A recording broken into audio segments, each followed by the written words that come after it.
So in this video, I wanted to spend a few minutes talking through some of my favorite and some of the most interesting side release pens that are sold today. And what these are, it's pretty simple. It's a top button type pen, usually a ballpoint, with the release mechanism on the side. So instead of pushing the top button again, you just push this side button. It's usually called a side release pen. Normally, a pen has a top button. That's the most popular of the retraction or knock mechanisms. Side release is maybe, the third, fourth, who knows, most popular, but they're quite cool. And it just so happens that a lot of the pens that use this mechanism are pretty interesting. And then some of them are, I would say, bordering on iconic or fully in that icon status.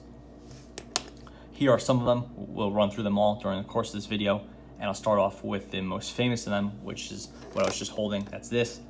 This is the Fisher AG7 Space Pen. This is the original space pen, the astronaut pen, the shuttle pen, whatever you want to call it. And it's a very famous design. It's like the Fisher Space Pen. I think you'd say it's the astronaut pen. And it's beautifully made, has one of the best clicks of all time of any pen, and it uses a side release. If you're looking for one side release pen, I would say this is one of the best. And if you're into pen collecting, this is kind of one of the must-owns. So that's the Fisher AG7. Really nice example of a side release pen.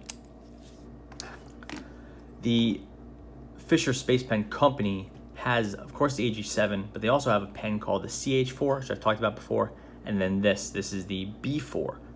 The CH4 and the B4 are less expensive variants of the AG7, and they're generally thinner, lighter pens, as you can see here. It's a thinner pen, but the CH4 has the nickel plating like this one, whereas the B4 has the nickel plating but with this grid pattern cut out.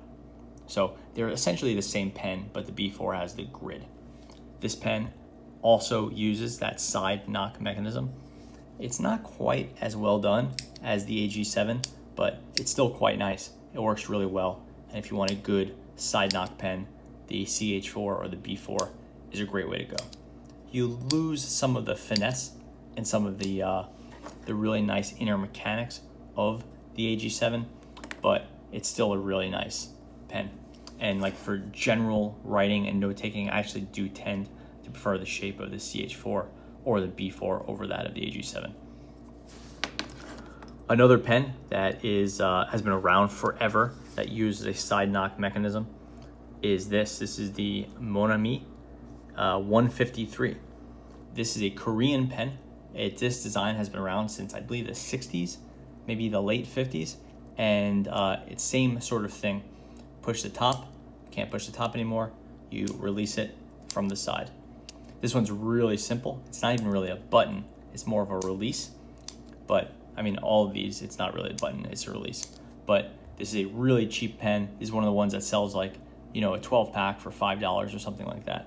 No metal at all. Just a really simple, lightweight plastic body, lightweight plastic front, and then it doesn't even use any sort of fancy refills, just kind of an old school ballpoint refill. It's a really, really simple pen, super light, super affordable. You could tell from the plastic that this is a cheap pen, but it's like, you could tell it's like a little bit off-white. Again, this thing weighs like, 7 grams or something. There's nothing to it. It's as light and as basic as a pen could get. And that's one of the nice things about the side release is it's actually a simpler mechanism than a button, like a top plunger button. With the top plunger, it needs a mechanism up here to go up and down, and usually it twists. With this, you push it down, has a spring maintaining tension, and then all this has to do is to get pushed in to release. And you can see there's this channel here. This piece gets pushed in, and as soon as that thing goes down, it goes up and it goes back into its placement here. This piece is the button, but it's also a stopper. Super, super simple. So that's the Monami 153, sold in 0.5 and 0.7 millimeter. Should be pretty easy to find through Amazon and other vendors. If you like that design but want a higher end pen, the Monami is also, the 153 is also sold in a fully metal version. And that's this one here. It's called the Monami White or the Monami Black, the 153 White, 153 Black. I believe they're technically special editions, but they're not limited editions. You can find them pretty easily. This moves to a metal body, a nicer plunger mechanism, nicer button. It's been upgraded here, and then this piece up front is also metal. The real bonus of this one is that in addition to being heavier and a lot nicer feeling, when you open it up, you no longer have that really cheap ballpoint refill, that old school ballpoint refill. You actually move over to a Parker style G2 refill. So you can put in a really nice refill if you want. You get an Easy Flow in there or a Parker gel or kind of whatever you want. The one that comes with it, the Monami, is completely fine, of course. But if you want to put in your favorite Parker style G2 refill, you can go right ahead. So then you can get that nice side click mechanism, but with any really nice refill that you want. So big bonus there. Now we have another real crowd favorite from the YouTube channel. This is the Odo Horizon. The Odo Horizon is a side knock pen, gel pen, with a really strong release. You can see it's really loud, sort of not obnoxious, super fun to play with. Fully metal pen, metal button, metal clip, although the clip is really quite bad on this. And then this metal front piece here, and it's sold with it's usually sold with a needle point. I've replaced that with this pen here just to upgrade that refill a little bit. But this is the Odo Horizon.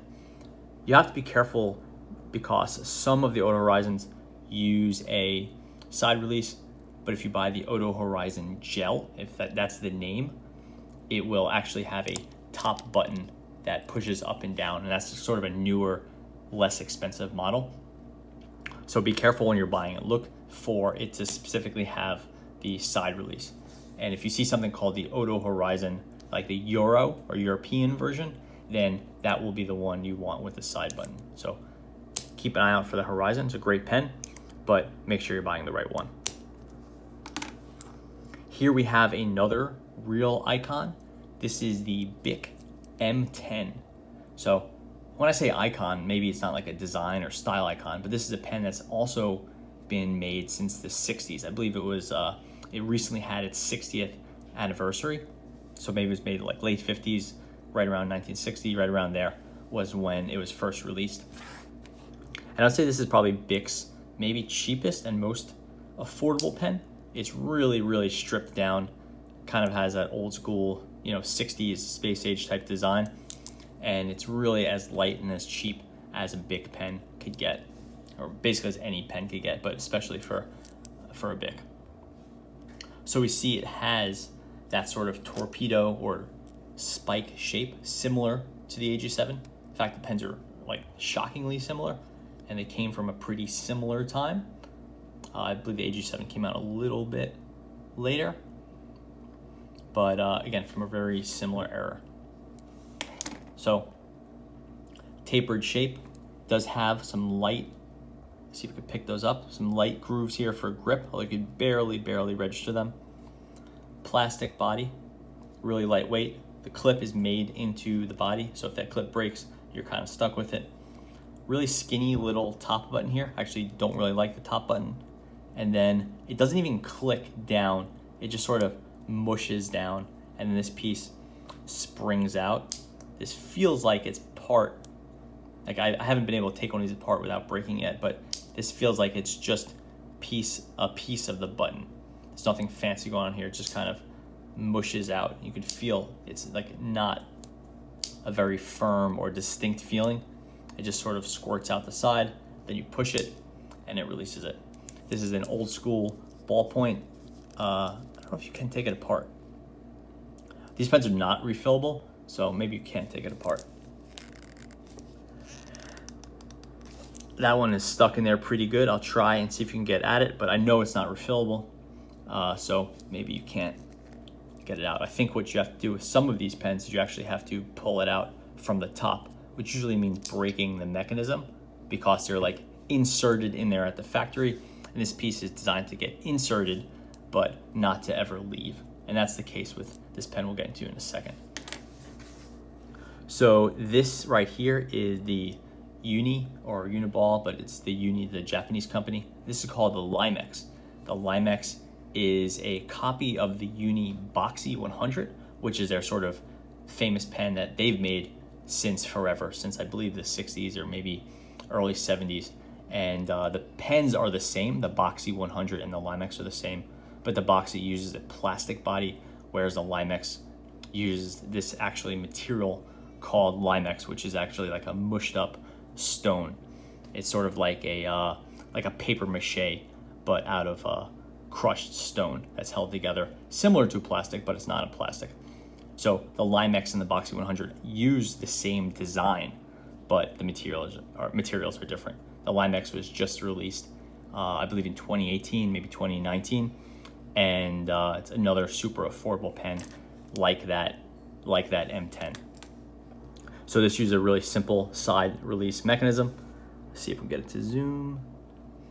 Push it in, release. It's got a nice release, has a squared off body, pretty comfortable, super lightweight, very simple. This is another pen that's not designed to be refilled. You can see the whole piece. This is all one piece. So to refill it, you can't unscrew anything here or take that off. This little piece doesn't come off. It's actually made into the body. And this top button, this doesn't unscrew or anything like that. So to release it, you need to push this button in, get this to come out, and then pull the whole mechanism out from the top. 9 times, maybe not 9 times, like 6 times out of 10, I'll break it when I'm doing that. But if you're careful, you can refill this, but it's not sold as a refillable pen. So that is the Limex. It's sort of, I would say, a cooler version of the Boxy 100, but the Boxy 100 is still a great pen, and it's very simple and very affordable. They both use an old school ballpoint pen refill, really similar to what you would find in this M10.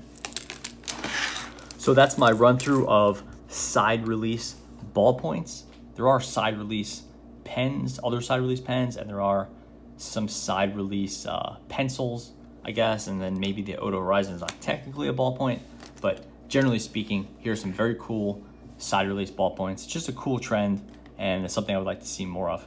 But these are, I would say, the most interesting and most notable of them out there. If you have other ones you know about, please let me know. I'd like to build onto this list. Thanks for watching.